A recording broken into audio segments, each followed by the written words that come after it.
Hey everyone, thank you for coming back. Last week we had a great time. It was really a great time. Last week we talked about the industry and what to expect from the industry and how to get into the industry. And today we're going to talk about making films from the script, the idea, the script, all the way to the actual shoot.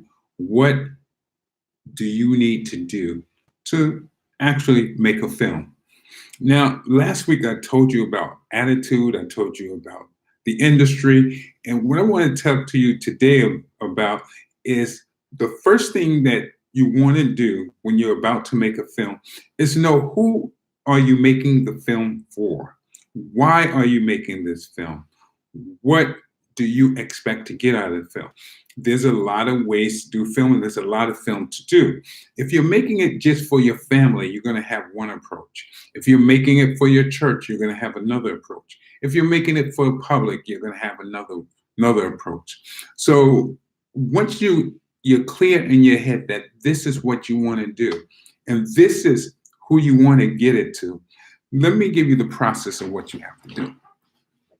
First of all, unless it's a documentary, first thing I would say is that you take your idea and you take your idea enough, I'm assuming you have an idea, but let's start even more basic than that. You just want to do a film. You want to get an idea, but you don't have an idea. You just know you want to do a film. Where do ideas come from? Ideas come from everything around you.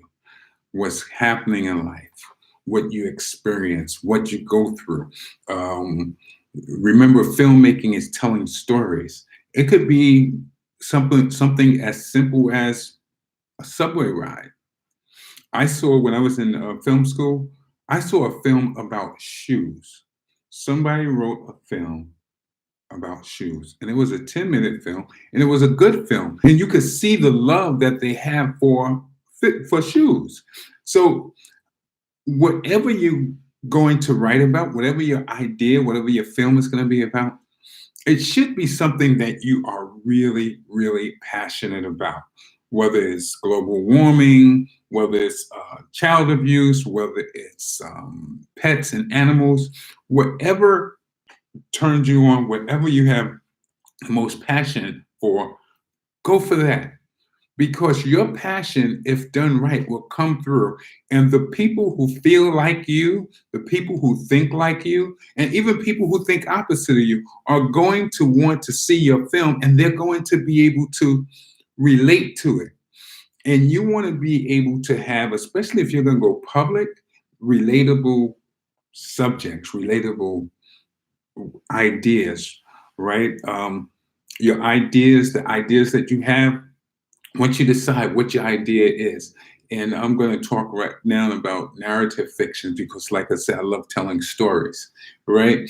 Once you decide, okay, this is my idea. The next thing you do, and you got to do this right away because if you don't, it's going to disappear on you, right? Wherever these ideas come from, it's amazing how you can wake up in the middle of the night with a great idea, or you're riding a subway with a super idea, or you're on a Uber with a fantastic idea, and you get where you're going and you can't remember what your idea was. So I would suggest to you that as soon as you get your idea, write it down. Write it down. Doesn't have to be detailed, but it have to be enough that's going to spark your memory so that you will remember exactly what your idea was. Then I would say after you write it down, sleep on it. Sleep on it. Think about it. Sleep on it. Have it become a burning desire for you. A burning desire that this is something you got to talk about. You got to talk about this global warming. You got to talk about the movie Harriet. You got to talk about whatever that idea is. So it have to become important to you because this way it will become important to us. Then you want to start getting to the script process. You take your idea and you start thinking about it. You think about it as a film. When I'm writing a film, I'm seeing the film in my head. and you start to do an outline and you write an outline. Your outline should be really specific and detailed as to what it is you want, what it is you want from this. What do you want to see, right? What is your story? Now, the thing is, if you're not going commercial, you don't have to have all the parameters of a commercial script. You just don't have to have that, right? But if you're going to be public and you're going to want to get into festivals and get it seen and get it played and go in movie theaters and, you know, take television and YouTube or whatever, you want to make sure that you write it so that other people will enjoy it. But when you first start writing, write for yourself. Write for yourself because you have to have that passion and that love, and you have to have that want to do it. If you don't have that want and that passion, then you have nothing to convey to other folk, right? So you write out your outline. An outline will keep you focused. Your outline should have a beginning, a middle, and an end, right? And just in case you don't know, there's not a whole lot of new stories out there, but what is out there is new ways of telling that story. How many movies can you think about when you think of these stories? Boy meet girl, boy loses girl, boy gets girl back. How many stories? A million movies, right? Another story. You killed my best friend, my sister, my mother, my brother. I go through town looking for you. And on the way, I kill this one, that one, have these fights, boom, boom, boom. And then finally, in the end, I catch up with you. How many stories do you see like that? Another story. 12 kids are locked in a cabin, a house, the woods, no way of getting out. And someone comes and chops them up slowly, slowly, bit by bit. All the same storylines, all formula stuff, but told in different ways. Sometimes you see stuff that's unbelievable, and sometimes it's just okay, right? And you're used to it. You know the ending. Anytime you see a vintage movie, you know in the end the person's going to wind up with their villain, and they're going to take the villain on. And there's going to be some type of big showcase, some type of big climatic ending. You already know that. You expect that. But certain stories sell, and just being commercial or being public, you know that certain stories tell.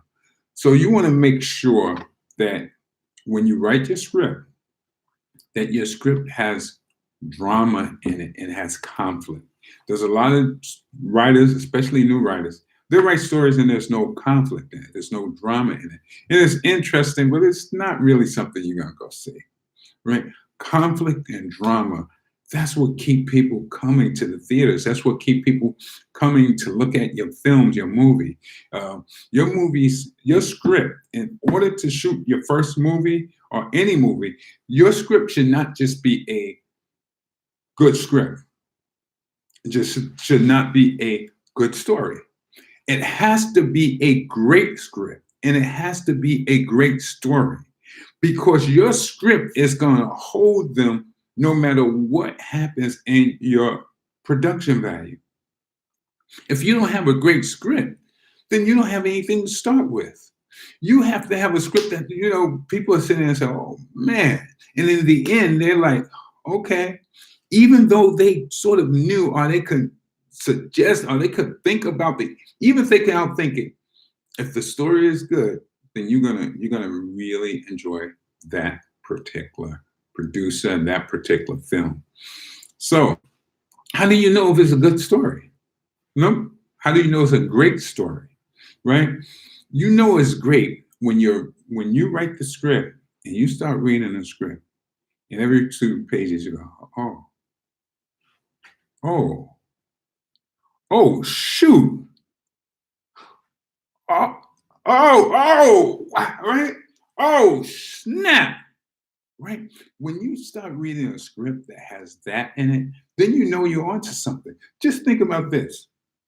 If you've ever been to a reading, say a reading of a screenplay, a reading of a play, just a reading, and there's no set, there's no lights, there's no sound effects, there's nothing. There's just 8 to 10 actors reading someone's new script. Do you know by the time they're finished, that audience, if it's a great script, leaves almost like they saw a film? They leave feeling it. We were in South Carolina, and I have a friend named Kenthito Robinson, great, great, great writer. He had a script that he um, had a reading for with actors. And I don't know if this was the first time these actors got a hold of it, but it was cast really well. And it was about 10 actors. All throughout the piece, people were crying. People cried throughout the piece. And at the end, he got a standing ovation. When he launches that play, that particular production, he's going to get a standing ovation because he's done all the work and he was passionate about what he wrote. You have to be passionate. It has to move you. It can't be the same old stuff because we're all used to seeing the same old stuff. So your script is great when you can move yourself and it moves an audience. Now, one of the things is a lot of new writers are moved by anything they write. Boy walking down the street, crossing the street, they're in tears. They're forcing themselves. You know you're not going to cry when somebody walk down the street, crossing the street, but you're going to cry if this person's walking down the street, he's crossing the street, but right inside the house that he just left, his mother just passed out from a heart attack. You're going to cry or worry or get upset if two people are sitting on a park bench talking. That's not interesting. But if they're sitting on a park bench talking and underneath them is a bomb, that's interesting. So you get the great script. You write the great script. How do you write the great script? You write and you keep on writing. What happens? Sometimes you look and you say a 60 to 80-page script is a lot of work. It's not a lot of work. You gotta break it down. You have to do it bit by bit. You don't think about writing 80 pages or 100 pages. You don't think about that. What you do is you write 1 page at a time, 1 page at a time, 1 day at a time, 3 pages, 4 pages. It's better to do something little. See, if you do a little each day, a lot gets done. And so when you're writing, you have to do the same thing. You write a little each day. You write and you put aside time. You put aside 2 hours a day. You start writing, right? You start writing. You write in those 2 hours each and every day. At that point, and if you're serious, during that time, you don't have any disturbances. You turn off your cell phone. You lock your doors. You don't have company come over. Because if you're serious about it, you're going to make the sacrifice about it. So now you start to put it down. You start to write it. You start to get everything in order. And you read your script, and your script is great. What next? Then you have to do what I call a breakdown. A breakdown. Simple. How many actors do you have? How many locations do you have? What kind of props do you have? What kind of animals do you have? When you do your breakdown is going to tell you everything you need to know about that particular film. That film that you're about to produce, right? That you're going to have your son, your cousin, your brother, your father, somebody, money is going to come into your film and somebody's going to help you to produce it, right?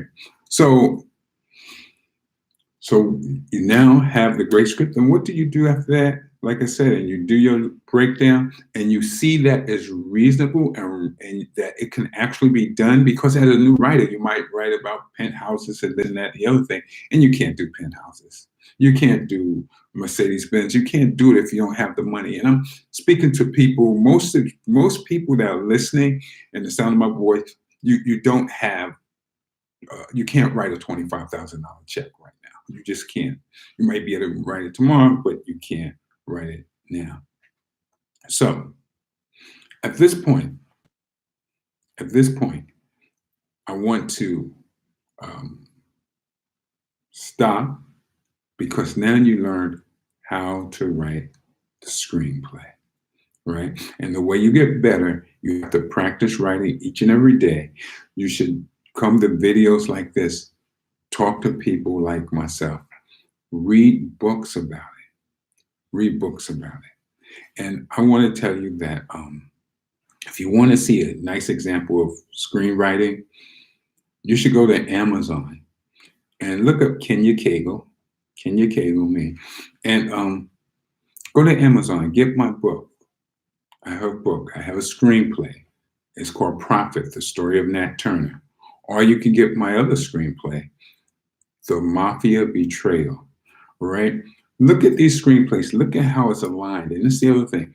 Make sure when you write your screenplay that you write it in screenplay format. Now, if you're going to be the only one that's going to look at it and you're going to produce it, your friends are, right, then you don't have to worry about it but it's good to know the format.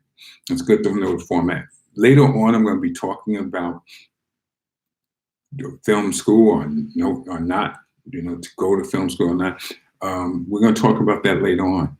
But right now, pick up the book, Prophet, the story of Nat Turner by Kenya Cagle. And you're going to look, and you're going to see the screenplay, you're going to see the format, and you're going to notice certain things about the drama and the conflict and how I wrote that particular piece and why it became an Amazon bestseller, right? So with that being said, get to work, get your idea, write it down, write out your outline, then use your outline to create your script. Your script should have a beginning, a middle, and an end. And you're going to be wanting to sing every few, right? And if it's your drama, we expect dramatic results. Listen, thank you very much for tuning in. I'm having a great time. I tell you, it's not even a following week yet, but since I've started this particular channel, I'm just so excited that I had to sit down and do this. After this, we're going to have some more videos. It's going to come out every Monday. I will be out every Monday. Now, if you do me a huge favor, a huge personal favor, I'd like for you to just click down here and subscribe to this channel. And subscribe to the channel. And also, I want you to leave a comment if you can. Listen, I love filmmaking. You're going to love filmmaking. We're filmmakers. Thanks a lot. And I'm going to see you at the top.